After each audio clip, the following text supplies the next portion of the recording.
Last week I put out an Unshackled Moment, one of the daily devotionals. It was titled, If God is Good, Why? And it was basically expanding on the idea that a statement that I hear a lot and is believed by many, that nothing happens outside of God's will, is both untrue and incompatible with the statement that God is good. And if you have two incompatible statements, which one is taught in scriptures? Well, 1 John tells us that God is light and in him there is no darkness, that God is indeed good. So that is definitely scriptural. And then show me the scriptural reference to the idea that nothing happens outside of God's will. And I'm not going to repeat all of that, but it led, I think, was a big part of what led to a discussion I had with someone yesterday. And his question was, well, what about the idea that good and evil are just a game to God? That, he created the devil and he created man and then gave them a choice and said, do this and live, don't do this and die, and then didn't really give any help to make the choice, and just sitting back waiting how it plays out, and you serve him because you have to, because it's the only logical thing, because negative consequences are so bad if you don't. And I was like, what would I say to that? I would say that is a horribly messed up concept of God. That's my first response to that. That is not a good God at all. And that's more like me if I was God.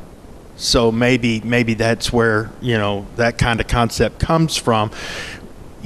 We are made in the image of God, but not everything about us is godly or godlike. And I see that kind of aspect, not the creation playing a game kind of thing, but we have a lot of dogs.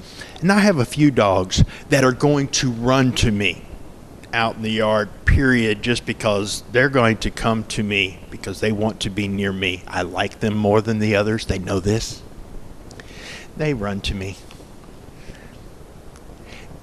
But we have at least two dogs that know to come when I call. Not because they want to come to me, but because they know that if I have to go get them or chase them down, they're going to regret it. You come when I call, or I will make you wish you had. And sometimes that is our concept of what God is like. You come, you obey, because if you don't, your life is going to be hell. Because if you don't, I'm going to punish you for not coming. And all of these are incompatible with a God that's good.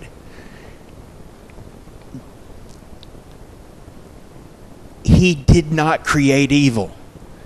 There is no darkness that is in him or from him. And he doesn't allow evil. He did the most amazing thing.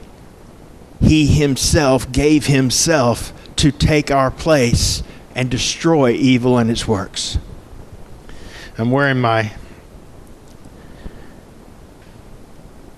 method demonstration tie today with the zebras in the little field and stuff, because I saw it this morning and I was looking at it and I was thinking, It's a very common saying. We've probably all heard it and understand it. A zebra can't change its stripes. A leopard can't change its spots. You know, there's certain things about our makeup and our nature that we can't change or control. And God is really and truly not sitting back there going, well, you better figure out a way to change it and control it, and you better, or I'll change it for you. See, we hear the words, the tone is all wrong. What he actually said was, you can't change it. You're not going to figure out a way to do it. You're not going to figure out a way to do it, so I'll change it for you. Not, I'm going to change it if you don't. I'm going to change it because you can't. And not in a mean, vicious, condemning way. But I'll hurt myself so that I don't have to hurt you. And I will change you from the inside out.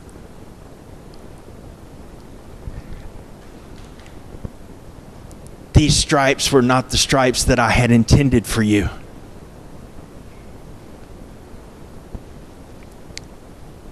You really weren't made that way. So to put you back the way you were supposed to be from the beginning, I'll take the stripes. And I'll take the cross. And I'll do everything so that you don't have to do any of it other than trust that I did it for you. You don't have to be good enough. You're not a pawn in some twisted game of chess between the Father and the devil. He loves you. He defeated evil on the cross. One day that work will be done in manifestation, but it is done in truth already. And he says, come. Let me love you. I am a good God. You can trust me. You can come to me just because I'll be happy to see you, even if you look like a mangy mutt. Because what I want is relationship with you. I love you as you are, not as you should be. But I love you enough not to leave you as you are. So if you trust in me and surrender yourself to me, which you don't have to be afraid to do because I am good and I care for you, then I will transform you from the inside out and fill you with my love. That's why Daddy sent Jesus. That's why Jesus went to the cross. That's why the Spirit gave him the power to do what he did, and then came within us, made his home within us, to do in us the manifestation of the work that Jesus did on the cross. So if you trust that, surrender to him. Let him do the work from the inside out. Remember what he did.